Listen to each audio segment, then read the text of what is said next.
अगर आप पहली बार हमारे चैनल चंद्रेश अग्निहोत्री से जुड़ रहे हैं और चैनल अभी तक सब्सक्राइब नहीं किया है तो चैनल सब्सक्राइब अवश्य कर लें। रामनारायण पांडे के द्वारा लिखा गया पाठ हल्दी घाटी, जिसकी संदर्भ प्रसंग काव्यगत सौंदर्य सहित व्याख्या प्रस्तुत है।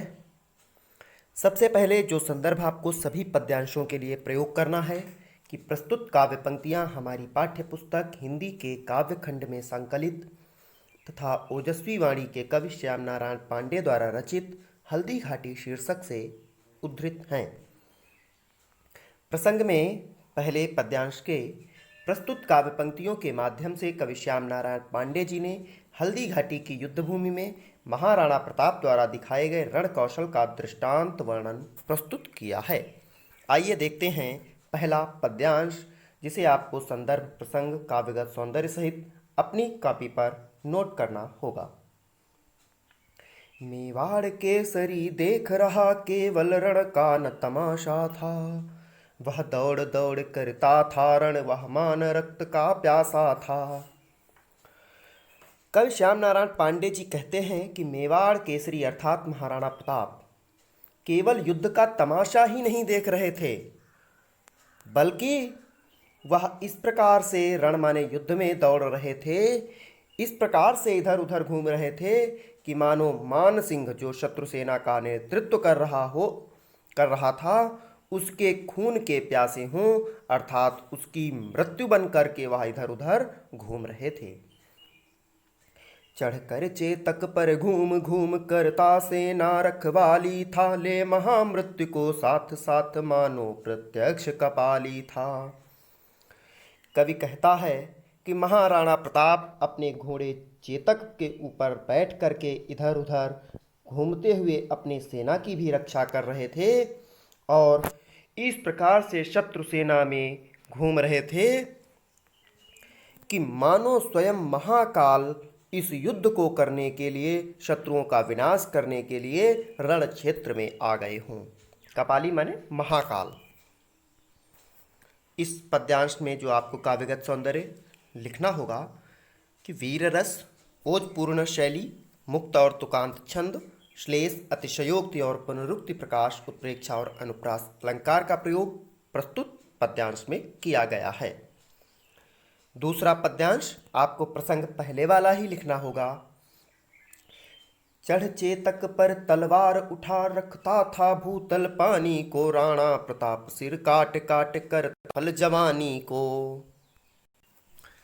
राणा प्रताप अपने घोड़े चेतक के ऊपर बैठ करके और तलवार उठा करके इस प्रकार से शत्रु सैनिकों का सिर काट रहे थे कि वह अपने अंदर भूतल में स्थित पानी अर्थात असीम शौर्य को धारण कर रहे हों और शत्रु सेनाओं के सैनिकों के सिरों को काट काट कर वह अपनी सफल जवानी का परिचय दे रहे थे। और राणा प्रताप के इस प्रकार के असीम शौर्य को देखकर सेना नायक राणा के भी रण देख देख कर चाह भरे, जो उनके सैनिक थे वह भी अत्यंत उत्साहित हो रहे थे और मेवाड़ सिपाही लड़ते थे दूने तिगुने उत्साह भरे। जब राणा प्रताप इस प्रकार से शत्रु सैनिकों को काटते जा रहे थे तो मेवाड़ के जो अन्य सैनिक थे वह भी 2 गुने 3 गुने उत्साह के साथ युद्ध कर रहे थे। अगला जो काव्य खंड है, पद्यांश है, उसका प्रसंग प्रस्तुत पंक्तियों में राणा प्रताप के युद्ध कौशल और उनके पराक्रम का वर्णन किया गया है, जिसमें कहा गया कि क्षण मार दिया कर कोड़े से, रण किया उतर कर घोड़े से, राणा रण कौशल दिखा दिखा चढ़ गया उतर कर घोड़े से। कवि कहता है कि महाराणा प्रताप जिस प्रकार से युद्ध कर रहे थे, अद्भुत शौर्य और पराक्रम का परिचय दे रहे थे कि क्षण मार दिया कर कोड़े से, कि कहीं एक तरफ तो उन्होंने अपने घोड़े से बैठे बैठे एक ही क्षण में कोड़े से शत्रु सैनिक को मार दिया, तो दूसरे क्षण युद्ध में उतर करके अपने घोड़े से और शत्रु सैनिक का सिर काट दिया। राणा रण कौशल दिखा दिखा चढ़ गया उतर कर घोड़े से।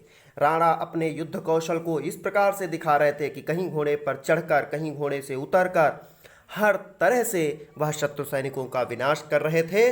उनके इस प्रकार के अदम्य साहस को देख करके क्षण भीषण हलचल मचा मचा रण कर की तलवार बढ़ी।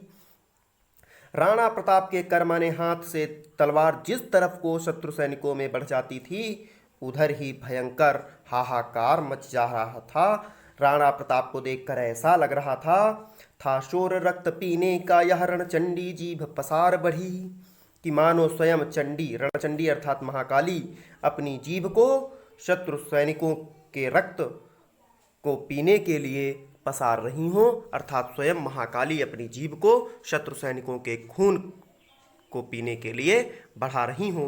राणा प्रताप को देखकर ऐसा प्रतीत हो रहा है। आपको इस पद्यांश की व्याख्या संदर्भ प्रसंग काव्यगत सौंदर्य सहित अपनी कॉपी पर नोट करनी होगी।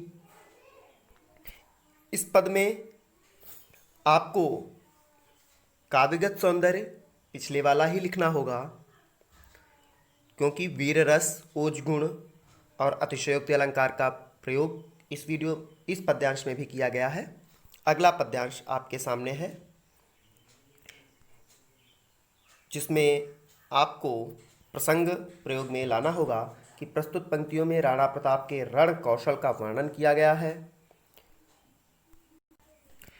वह हाथी दल पर टूट पड़ा, मानो उस पर पवि छूट पड़ा, कट गई वेग से भू ऐसा शोणित का नाला फूट पड़ा।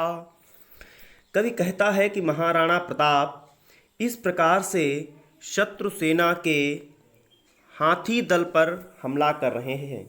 हाथी दल यानी हाथियों के समूह पर ऐसे हमला कर रहे थे कि मानो पूर्ण वेग से पवि माने भाला का वार किया गया हो, और भाले के प्रहार के कारण हाथी के ऐसे लहू अर्थात रक्त की धारा बह रही है कि मानो कट गई वेग से भू ऐसा शोणित का नाला फूट पड़ा, कि मानो भाले के प्रहार से भूमि फट गई हो और उससे जल का वेग पूर्ण नद माने नाला फूट गया हो। यानी हाथियों से खून की धारा ऐसे बह रही है कि जैसे भाले के प्रहार से भूमि से रक्त की नदी बह चली हो।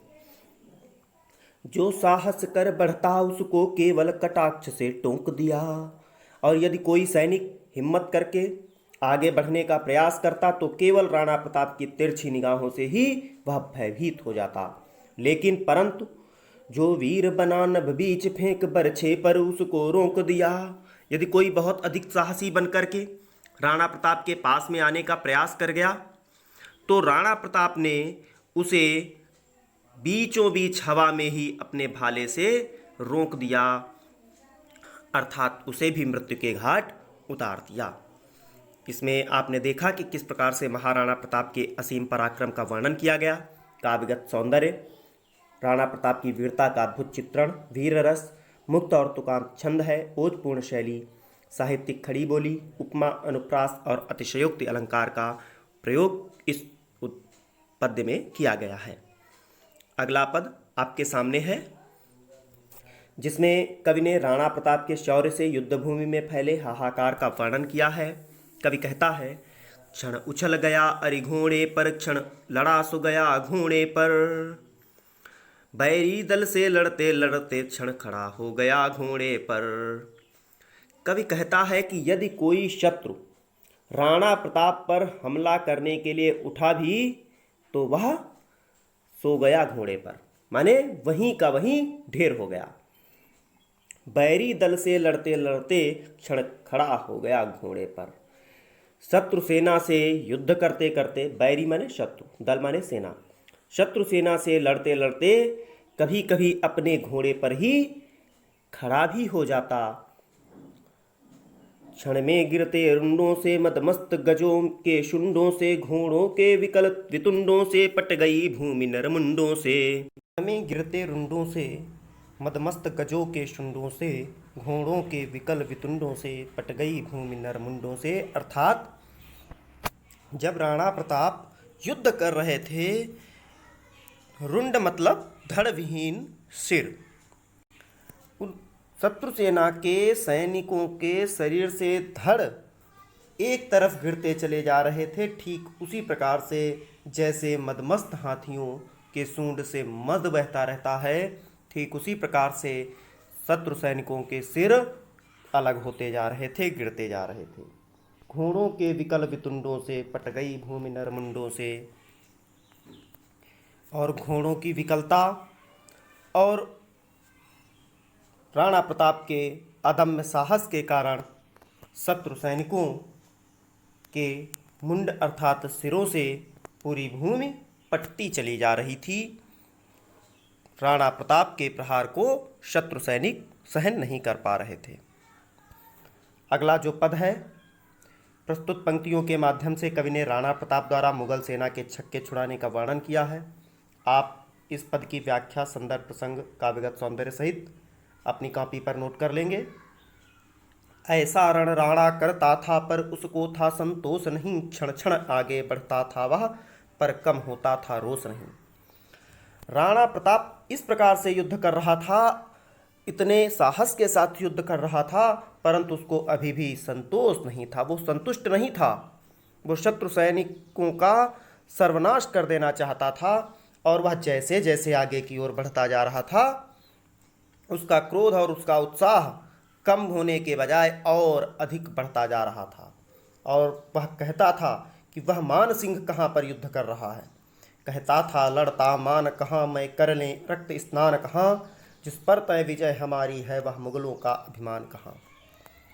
वह कहता था कि वो मान सिंह जिसकी मृत्यु से मैं रक्त जिससे के रक्त में मैं स्नान कर लूँ, वह मान सिंह कहाँ पर है।